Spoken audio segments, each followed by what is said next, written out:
Hola, benvinguts a esta lectura col·lectiva online de les aventures del gegant Pegabrams i el xiquet Milhomens.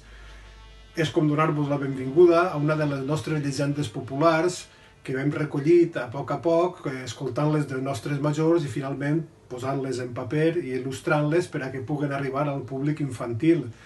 Hem passat uns dies preocupats perquè no teníem notícies ni del gegant ni del pastoret Milhomens, però al final tot s'ha solucionat i ja tenim notícies d'ells. Com podeu veure, el pastoret Milhomens l'hem trobat passejant el seu gos per als carrers de la vall i el gegant Pegabrams fa uns dies vam tindre ocasió de veure el que guaitava per darrere de Penyalba.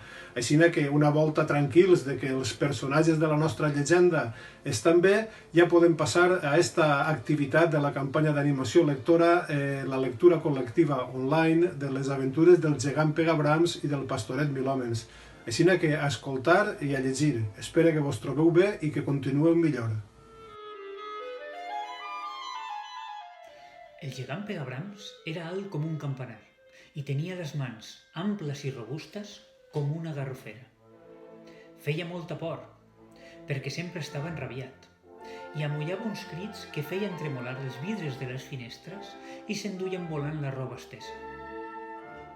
Però sobretot feia por perquè les seves intencions sempre eren roïnes. Vivia per la serra d'Espadà, on caçava llebres, esquirols i senglars. I esgaiava branques per engollir-se sense seves pinyes i bellotes. A vegades pujava al delta de l'Ebre o baixava a l'Albufera per menjar anguiles, ànecs i halcons. I si volia coses més tendres, passava la mà com un rasclet per les hortes. I arrencava cols, faves, encixams o qualsevol altra verdura.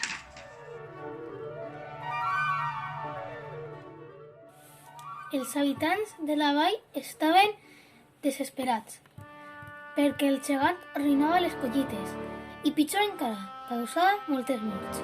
Per exemple, un dia que anava pel coll d'Aigualit, una comitiva de 30 espardenyers va pujar pel barranc a suplicar-li que no destrossara més els camps de Canem. Pegabrams, que s'havia embolit els llumins a deixar-lo eixit, amolla tota l'aigua del com i la barrancada va arrossegar arbres, animals i persones.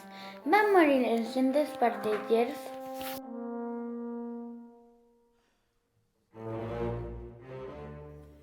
Al cap d'una temporada va tornar.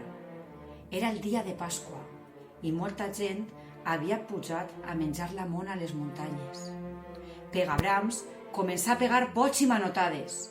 Les muntanyes es van somoure, els argallars es van escórrer i van esclafar tot el que trobaven al seu pas. Van morir 40 persones i els ferits no es podien ni comptar. Com podien acabar aquelles desgràcies? No hi havia ningú tan fort per a lluitar contra Pegabrams. Però la força no guanya sempre. Milhomens, un jove pastoret, ho va demostrar. Era primet i no molt alt, però tenia tanta energia que només ell era capaç de plantar cara al gegant.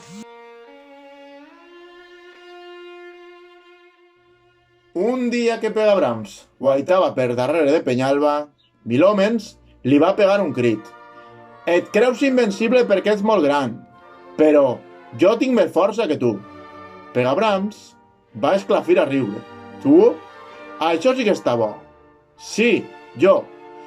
T'ho demostraré de seguida llançant una pedra més lluny que tu. Si guanye, no tornaràs més per ací. Ara sí, el gegant es va enrabiar de veres. Guanyar-me a mi? Tu?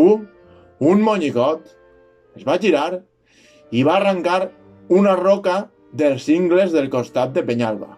Després, la va tirar tan fort com va poder.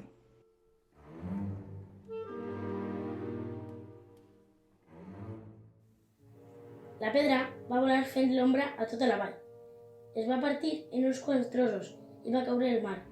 L'impacte s'alçaren grans onades, que van inundar les platges i els marsals. Quan torna la calma, per damunt de l'aigua es veuen els puntets. S'havien format les seves columnetes. Milhomens va riure. El llançament és bo, però la meua pedra arribarà més lluny. Va fer com qui busca una pedra per terra, però es va treure de la butxaca una oroneta ensinistrada i la va tirar. L'oroneta es va allunyar. Recta com un fil, va passar per dalt les silles que s'acabaven de formar i es va perdre per l'horitzó. Milhomens va somriure. Deu estar a punt d'arribar a Mallorca.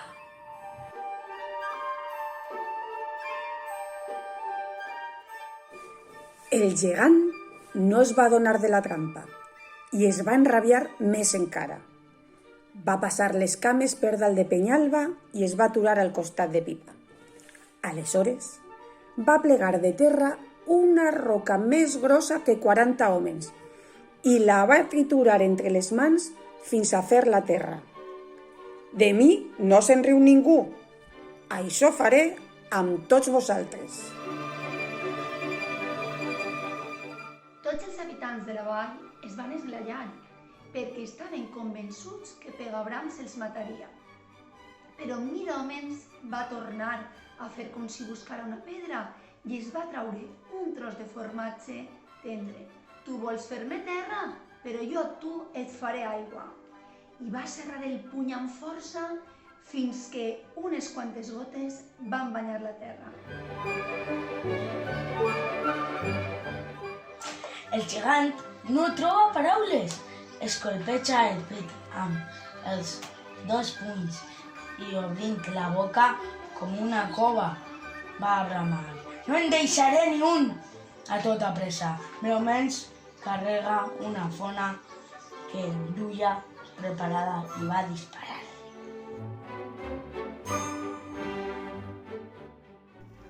La pedra va volar dins la boca del Pegabrams. Li va arrencar la campaneta i li va tapar la gola. El gegant començà a moure els braços sense poder respirar. Va pegar una manotada entre Pipa i Somet i va separar les dues muntanyes que fins a aquell moment havien estat unides. Després va caure en terra mort. El bac va ser tan gran que va obrir un solc que més tard seria el riu Belcaire. Del cos del gegant es formaren unes criatures que no s'havien vist mai per aquestes terres. Unes eren llargues i primes, sense cames ni braços, que per avançar es retorcien. Les altres sí que tenien cametes, però el que més cridava l'atenció era que al final de la cua tenien una punxa. Els van dir escurçons i alacrans.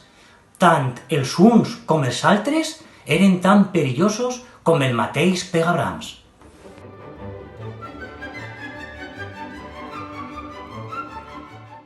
La vall sempre va estar agraïda a Milhomens i la seva fama va arribar molt lluny. Molts volgueren imitar-lo, però no hi hagué mai cap que se li poguera comparar. I així acaba la història del gegant Pegabrams. Bé, amigues i amics, ja coneixeu la història de Pegabrams i Milhomens. Pegabrams es va adonar massa tard que no s'ha de menysprear cap enemic, per petit que siga.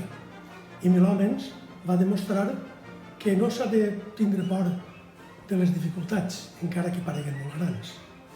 Però el nostre poble ha creat, mantingut i passat a les generacions posteriors altres personatges i altres situacions que anirem donant a conèixer pròximament en algunes publicacions. Parlem de l'abuela Mareta, que era bona o roïna, segons qui la recorde, a l'Asrac, que es va haver d'enfrontar a la seva pròpia filla per salvar el seu poble, el Moro Musa, que no tenia cap idea bona, el monstre Golafera, la serp Capnefat, la gavina blanca, o també explicarem per què es diu la penya de la Núvia, com va aparèixer la boca de Fardacho, què va passar a la Cova dels Blaus. situacions, personatges, una llarga filera que anirem coneixent a poc. Mentrestant, i sempre, llegiu i, sobretot, sigueu feliços.